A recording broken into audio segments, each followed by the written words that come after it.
नमस्कार दोस्तों, स्वागत है आप सभी का हमारे इस चैनल भगवान लोक पर। दोस्तों, अगर आप भी अपनी लाइफ में कुछ नया सीखने की चाह रखते हैं तो इस चैनल को अभी सब्सक्राइब कर लें। घड़ी को भूलकर भी इस दिशा में ना लगाएं, इससे फैलती है घर में नकारात्मकता।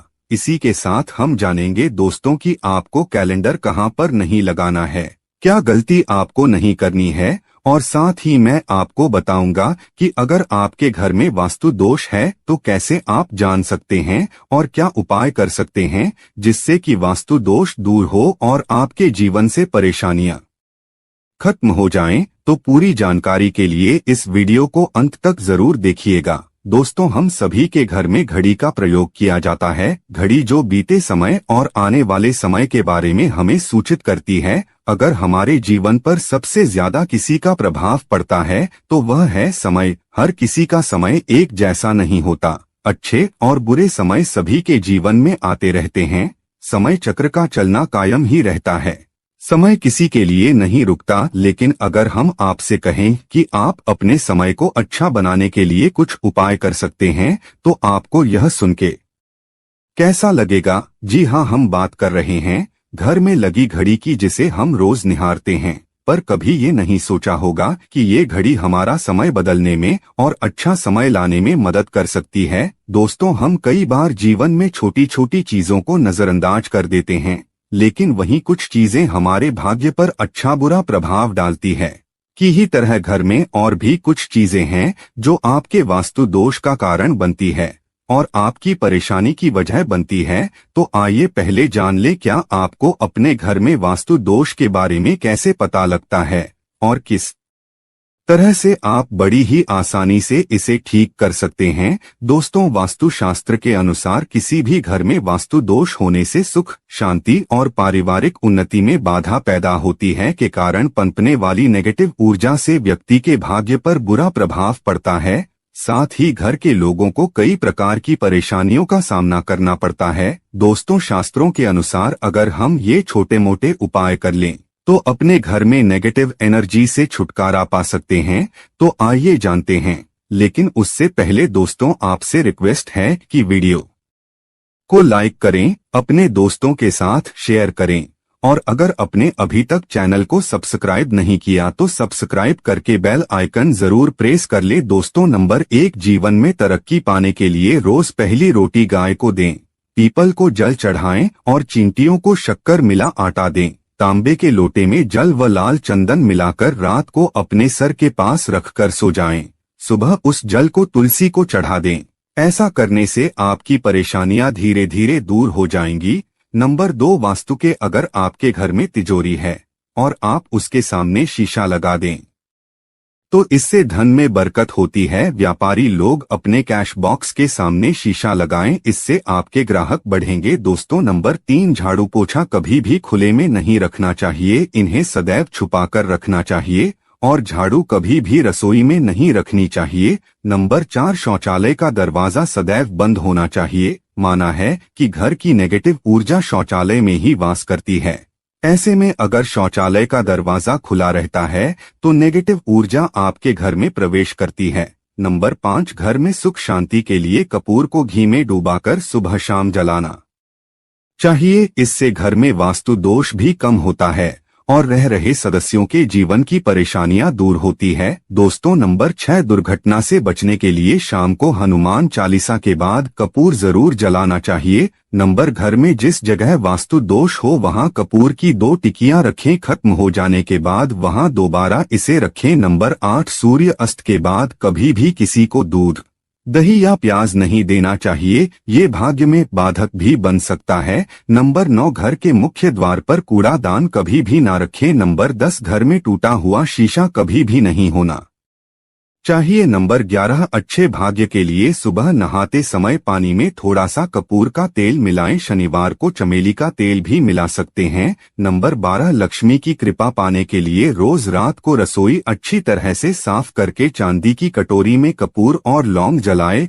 यह प्रक्रिया रोज की जाए तो घर में बरकत बनी रहती है और माँ लक्ष्मी जल्द ही ऐसे घर से आकर्षित होती है। ऐसे घरों से नकारात्मकता सदैव दूर रहती है। दोस्तों, नंबर 13, घर के सोने वाले कमरे में पौधे नहीं लगाने चाहिए, इससे के ऊपर नेगेटिव प्रभाव हावी हो सकता है। नंबर 14, घर में पौधे लगाते समय पानी में सेंधा नमक डालें। सादे नमक का भी आप उपयोग कर सकते हैं, लेकिन दोस्तों ज्यादा फलदायी होता है। आपको शुभ फल जल्द ही प्राप्त होंगे। दोस्तों, घड़ी की सही दिशा आपके जीवन को भी सही रास्ता दिखाने में मदद कर सकती है। इसके अलावा कैलेंडर को किस जगह लगाना चाहिए और किस जगह पर नहीं, ये भी हम सबसे पहली बात जिसकी हम बात करेंगे वो है दोस्तों घड़ी का आकार यानी घड़ी की शेप। दोस्तों, वास्तुशास्त्र के अनुसार गोलाकार की घड़ियां, अंडाकार घड़ी सबसे उत्तम मानी जाती है, पर आजकल देखा जा रहा है कि बाजार में कई प्रकार की घड़ियां मौजूद है, जिसमें घर के सदस्य या भगवान की तस्वीरें और फोटो भी लगी होती है। लेकिन दोस्तों, आपको बता दें कि घड़ी के साथ तस्वीरें लगाना बिल्कुल भी सही नहीं है। आपके घर के सदस्यों के जीवन पर समय का प्रभाव देखने को मिल सकता है, और भगवान की तस्वीर घड़ी में बिल्कुल भी नहीं लगानी चाहिए, क्योंकि भगवान की तस्वीर को रोज धूप, दीप, अगरबत्ती और पूजन की आवश्यकता होती है, और घड़ी तो कई महीनों तक धूल में पड़ी रहती है। इससे भगवान का अपमान होता है और ये शुभ नहीं माना जाता। हो सके तो घड़ी का आकार गोल और अंडाकार ही पसंद करें। घड़ी का या अंडाकार होना हमारी पृथ्वी के आकार को दर्शाता है, जो को और घड़ी में नुकीले कोने होते हैं, और वास्तु के अनुसार नुकीली चीजें नेगेटिव ऊर्जा का संचार करती है। दोस्तों, अगली बार जिसका आपको ख्याल रखना है वो ये है कि घड़ी को स्वच्छ रखें, साफ सफाई का ध्यान रखें, धूल ना जमा होने दें, और कहीं से भी घड़ी टूटी फूटी नहीं होनी चाहिए। दोस्तों, जैसा कि हम सभी चाहते हैं कि हमारे जीवन में सब अच्छा और बेहतर होता रहे, तो उसके लिए हम खुद को संवारे रखते हैं, नए कपड़े और आभूषण पहनते हैं। उसी प्रकार अपने घर की घड़ी को स्वच्छ और नए जैसा ही रखना चाहिए, यानी कहीं से भी टूटी फूटी नहीं होनी चाहिए। समय समय पर घड़ी पर चढ़ी धूल और जालों को साफ करते रहें, जिससे आपका भाग्य भी धुंधला नहीं पड़ेगा। दोस्तों, कई घरों में आदत होती है कि पुरानी गाड़ी को बनवाकर ही चलाते रहते हैं। एक जगह नई घड़ी आई तो पुरानी किसी और जगह लगा देते हैं।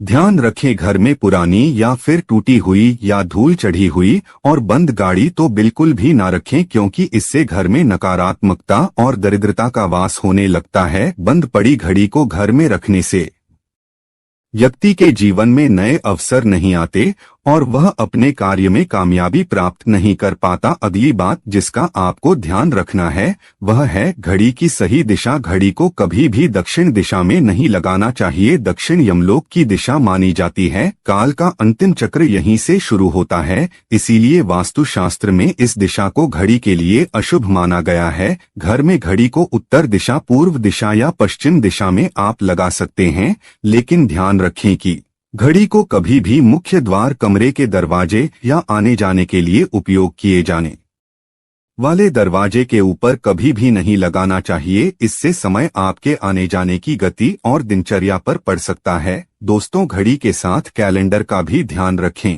जहां घड़ी समय का प्रतीक है तो वहीं कैलेंडर उससे जुड़ी तारीखों का लेखा जोखा बताता है। कैलेंडर को पूर्वी और उत्तरी दिशा की दीवार पर कभी भी नहीं लगाना चाहिए, ये इससे वास्तु दोष उत्पन्न होता है। और कृपया करके अपने घरों में नए कैलेंडर के साथ पुराना कैलेंडर कभी भी ना लगाएं। दोस्तों, और कैलेंडर दोनों ही आने वाले समय के सूचक है, जो हमें आगे बढ़ने की प्रेरणा देते हैं। उन्हें समय के अनुसार ही लगाना चाहिए। इस बात का सदैव ध्यान रखें कि घड़ी का समय सदैव सही होना चाहिए। बहुत से लोगों की आदत होती है घड़ी का समय आगे या पीछे रखते हैं, तो ये गलती आप ना करें। समय सदैव सही रखें, इससे आपको कभी भी समय का कालचक्र और दुष्ट परिणाम प्राप्त नहीं होता। ये छोटा सा आप जरूर करके देखिए। दोस्तों, छोटी छोटी बातें हैं जिनका आपको ध्यान रखना है।